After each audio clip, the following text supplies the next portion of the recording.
Assalamualaikum semua. Apa khabar Pak Ina hari ni, sihat? Alhamdulillah, Puan Wada sihat. Alhamdulillah. Okey, nampaknya kita kembali semula pada bulan Ramadan.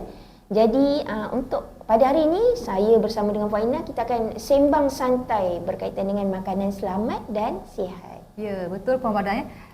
Di bulan Ramadan bukan saja kita nak menjaga ibadah kita ya, tetapi kita juga perlu titik beratkan dan peka terhadap apa yang kita makan, terutama sewaktu bersahur dan berbuka. Ya, betul. Okey, Puan Ina, kalau kita sebut bulan Ramadan, jadi kita lihat peningkatan gerai-gerai jualan di bazar-bazar Ramadan dan juga tempat-tempat lain lah. Jadi antara benda yang kita perlu perhatikan adalah berkaitan dengan dia punya kebersihan, dia punya penyediaan makanan dan juga cara simpanan makanan itu sendiri. Betul ya.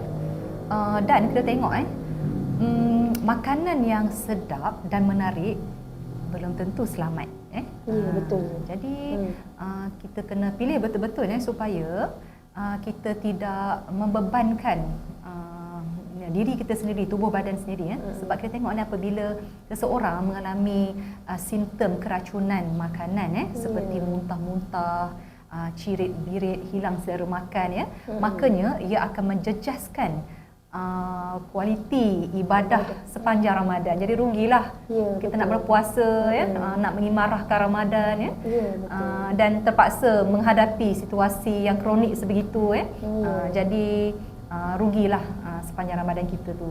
Ya, betul. Bila bercakap berkaitan dengan keracunan makanan, tadi Puan Aina pun dah ulas sikit keracunan makanan tu apa. Maksudnya makan makanan tak selamat dan simptom-simptom keracunan makanan. Jadi biasa punca ataupun yang biasa kita jumpa Puan Aina adalah penyediaan makanan tu sendiri yang tak selamat ataupun dibiarkan terdedah terlalu lama, sediakan makanan terlalu awal ataupun menggunakan bekalan mentah, air yang tidak selamat.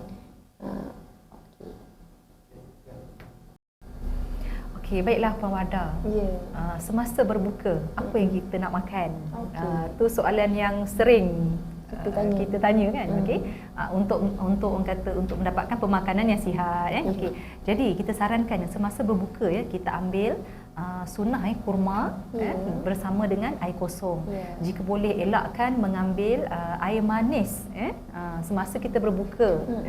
Okey, dan juga mungkin kita lepas tu kita boleh solat maghrib dan sejurus selepas solat maghrib barulah kita mengambil makanan utama tersebut. Macam tu. Yalah, betul lah. Bila Puan Aina cakap kita mulakan dengan air masak dan kurma, benda tu secara tak langsung bantu sistem perhadaman kita kan Puan Aina.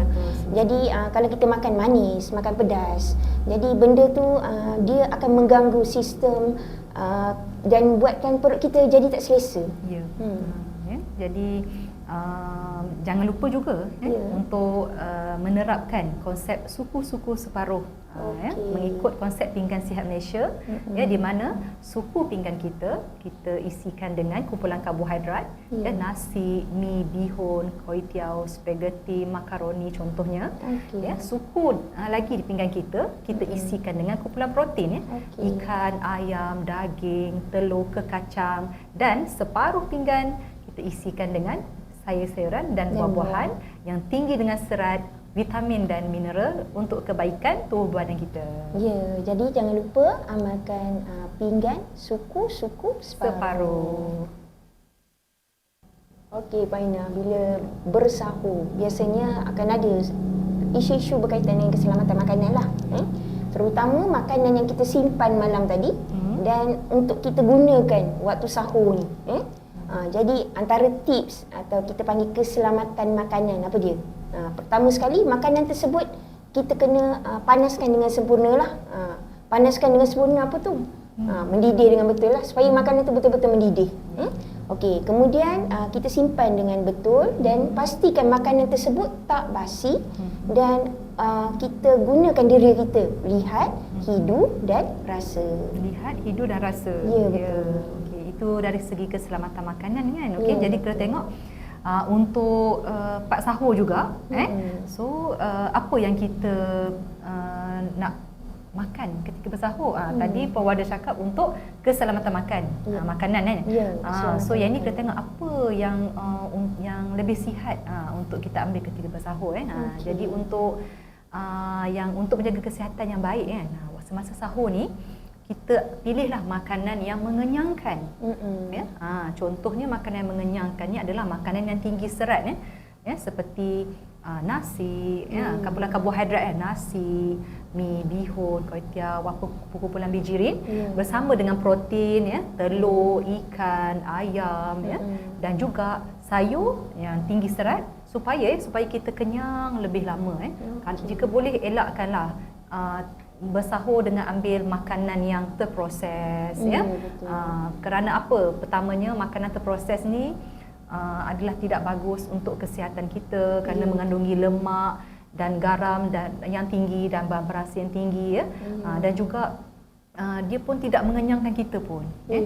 Jadi berbalik-balik kepada konsep pinggan sihat kita, suku-suku separuh, tapi kita utamakan pengambilan makanan yang mengandungi bijirin penuh.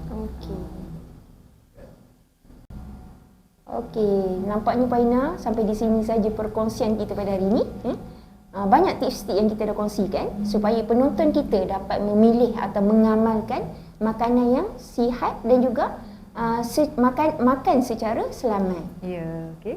Dan kita juga supaya kita harap tips kita pada hari ini dapat memberi sedikit informasi ataupun maklumat berkaitan dengan pemakanan sihat dan selamat dan kita doakan supaya semua penonton dapat menjalani ibadah puasa dengan lebih bertenaga dan lebih berkualiti, insya-Allah.